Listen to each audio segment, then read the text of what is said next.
अस्सलामुअलैकुम नाज़रीन, मैं हूं सलवा हसनैन और आप देख रहे हैं सूर्या न्यूज़ HD। आइए नजर डालते हैं आज की अहम। आप देख रहे हैं सूर्या न्यूज़। खबर शामिल करते हैं हमारे दादलगारी के city reporter Ghulam Ali Bloch की। दादलगारी लोही पुल के नवाही गांव हाजी मोहम्मद आलम महर में आतिश ज़दगी। हिंदू बरादर के घर को चूल्हे से चिंगारी उड़ने के बायस आतिश ज़दगी। मस्कीन चंदू मारवाड़ी का घर जलकर राख हो गया। घर में मौजूद कीमती अशिया, नकदी, गंदम, बिस्तरे वगैरह जलकर खाकसर हो गए।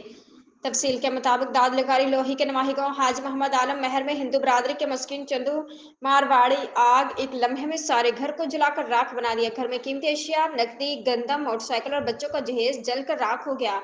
आग को काबू पाने के लिए माड़ी गैस एनर्जी कंपनी को इतला पर फायर ब्रिगेड मुतासिर गांव पहुंचकर दूसरे घरों को आग लगने से पहले काबू पा लिया।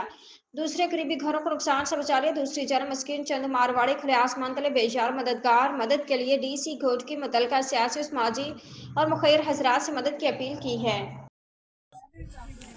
कुछ सामान कुछ नहीं बचो, मैं सॼो सामान सड़ी गरीब बन जाओ। पेटी कढी ते बाक़ी धोन खार पी घर जो सामान कुछ न बचो। दाना भी सड़ी आहिनि, 12 महीननि जा दाना भी सड़ी आहिनि।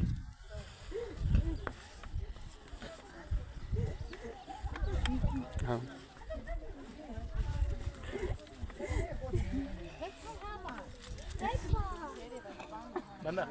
रो न अल्लाह खैर कर।